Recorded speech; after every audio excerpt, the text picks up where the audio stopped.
This week in Nerf, we've got leaks, teasers, homemades, and speed loaders. I'm Jangular, and this is your source for first party, third party, and community Nerf news. Jumping right on in, let's start with the leak. Who would have thought 3 weeks in a row of something to leak? And this is probably the least impressive one, but it is the modulus strife that a post over on Reddit by Wilmanx shared that they found a link to Amazon posting up a modulus strife. So all the concerns that, the strife may eventually be phased out or may go the way of the dinosaur or things like that, it seems like at this point the strife is here to stay. It's just going to continue to get upgraded in terms of color schemes. Maybe not upgraded, but updated would be the right word to use there.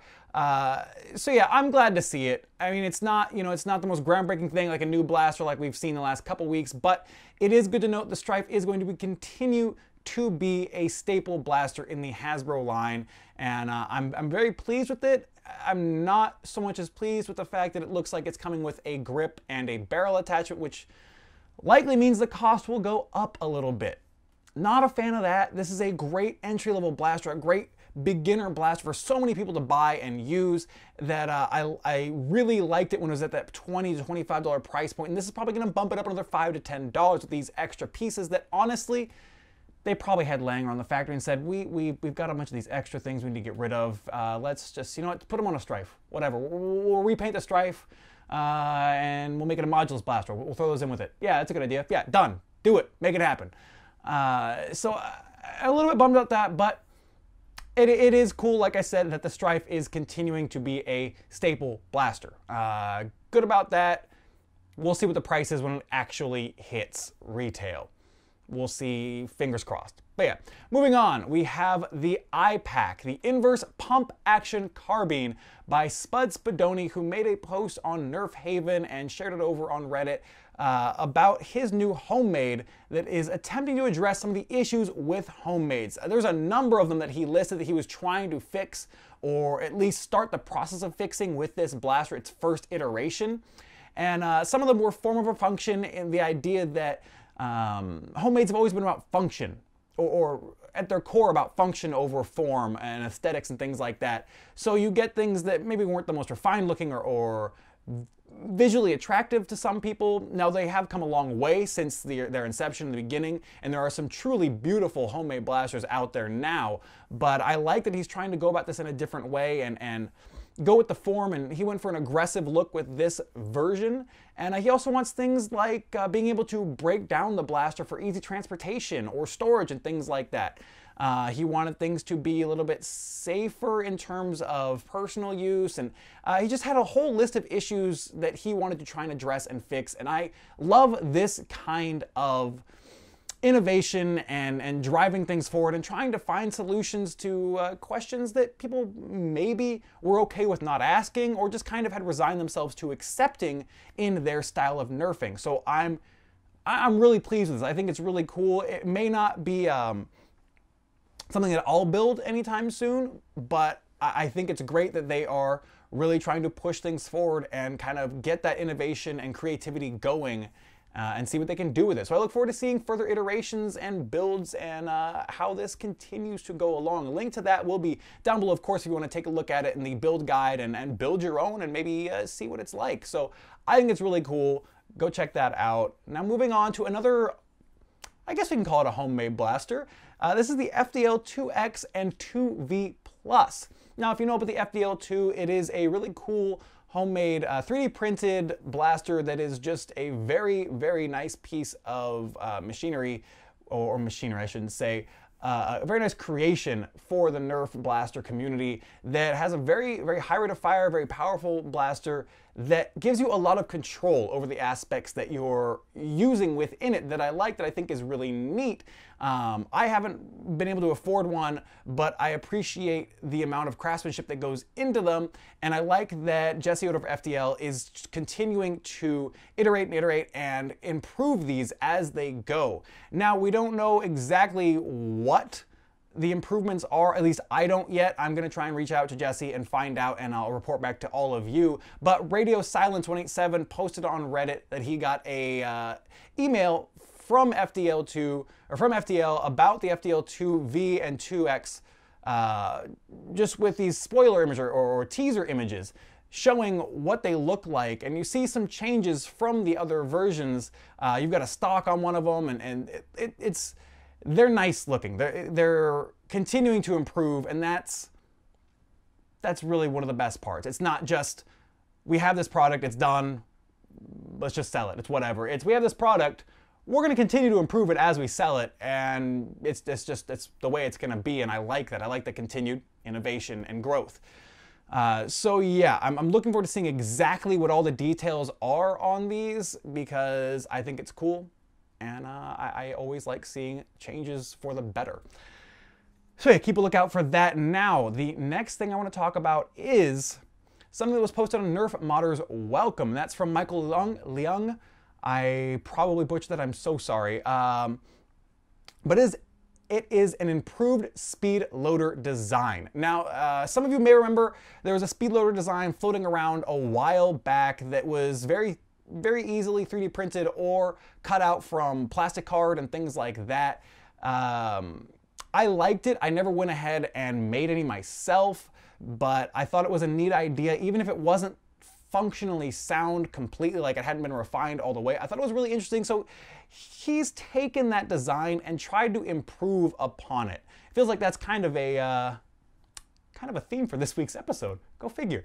So he's added some things to reduce the pressure on the feed lips on your magazines, because if you looked at the original versions of some of the speed loaders, you'd know that they could actually put stress on the magazine on the feed lips and eventually kind of push them out a little bit, potentially. So he tried to reduce some of that and add some other things to make it easier to push in and pull out and keep the darts in. Now, this is not a great thing for your darts. So if you're going and you only expect to shoot your darts once or twice that day at that game and they're done, you're gonna trash them, whatever, then this could be fine. This could be great for you. If you want your darts to last you as long as possible, this is probably not the best way to go, because the darts are being squished, because they are being pushed between the feed lips when you're loading them in. So it is something to keep in mind, and he did mention that in his video on the Thingiverse post. But for me, I want these. I want probably 50 of them. And that may seem crazy, 50, that's a lot. You're not gonna, how are you gonna carry 50 of them on your person at a game? Well, I'm not. I want these, they currently come in 12 dart versions. I would like them in 18 dart versions. And I actually want to use them to store my darts. I want to just load them up and put them on a shelf and have them sit and have them rest, have them easily accessible. So right now I've got darts in bags and bins and stuff, and that's not really great for the darts. It's also not easy to get a handful of them and have them all be facing the right way and quickly load a blaster if I want to do that. This, if I've got like 50 of these things just sitting on a shelf, I can have all my darts stored in these speed loaders and just go through and be like, all right, what darts do I want to play with today? What do I want to grab when I'm going out to the game? Do I want to use waffles? Do I want to use AccuFakes? Do I want to use Koosh? Whatever, let's grab those darts, grab those speed loaders, drop them in a bag, and I'll go to my game and I'll just pop them out and be able to load my mags super easy. And I think that's such a nice storage idea that I really would like to make it happen. Now, I don't have a 3D printer, so I will probably, if I do that, be paying a fair amount for printer time, because 50 is not a lot, and he said these average about an hour of print time per. So, it may not be the most reasonable thing, but it's something that I thought of that I thought was really neat and interesting and kind of really want. So, props to Michael for making this happen and pushing it forward. Again, I'm sure he'll be continuing to iterate and improve the design as well. Unfortunately, I can't remember who the original design came from for the speed loader, so my apologies to that person for not being able to share their name as well. But if anyone does know who the original designer was, please let me know in the comments. It is important. That is going to bring us to the mod of the week. Now, we haven't had a mod of the week for a couple weeks, and that's on me. My apologies for that. This week, we're going to be featuring Mr. Heathpants again. Now, I did want to not feature the same person 2 mod of the weeks in a row, but I'm going to be honest. I love this blaster too much. His ASG 18, I believe it's called, which is an X-Zeus shell that's been modified to shoot sledge fire shells. It's a shotgun that is pump action that holds 3+1 in the blaster, and pump prime ejects a shell and loads the next one. Oh, it's beautiful. It's so good. And he has specialized shells in the stock that he can grab if he wants a single shot or a mega shot. Oh, it's so good. And it's so nice looking. It's probably one of the best uses of the X2 shell I have ever seen. I love it. Heath is quickly becoming one of my favorite modders. I love seeing his work, and it just makes me so happy because it's so cool and so fun looking. I want to run around with that blaster. I want to use that blaster, and the performance it's pretty solid. I mean, he's hitting about 40 feet with the 3 shots. I mean, it's a shotgun. It's not meant to be a long-range blaster, so 40 feet, that's enough for a shotgun. I love it. Just go check it out. There's going to be a write-up or a Reddit link to some posts with the Imager link and all that. And there's also a video where you actually get to see him shooting it and talking through the function and everything. Check them both out. It's pretty awesome. Now that's going to bring us to our video of the week, which comes to us from Foam Dart Thunder. Now this is a trailer video for some upcoming footage of an event that was hosted by Foam Dart Thunder. And this took place at a bunker. And it looks amazing. It's absolutely awesome. The level of detail and production value that went into this event. And I think it's a great thing for our hobby that Foam Dart Thunder and other groups are starting to host these larger scale events that are grand in scope and try and bring people into another layer, another level of intensity or interaction. And there's just so many cool details about this event and about upcoming events that Foam Dart Thunder is hosting.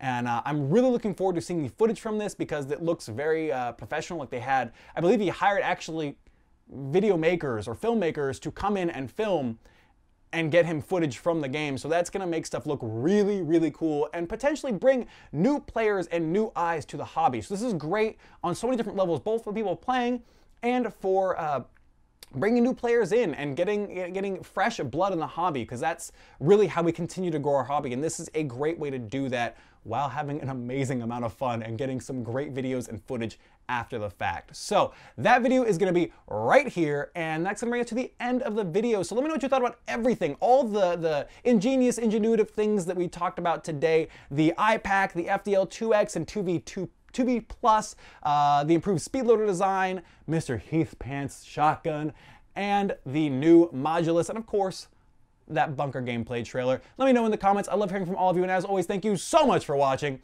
I'm Jangular, and I'll see you next time.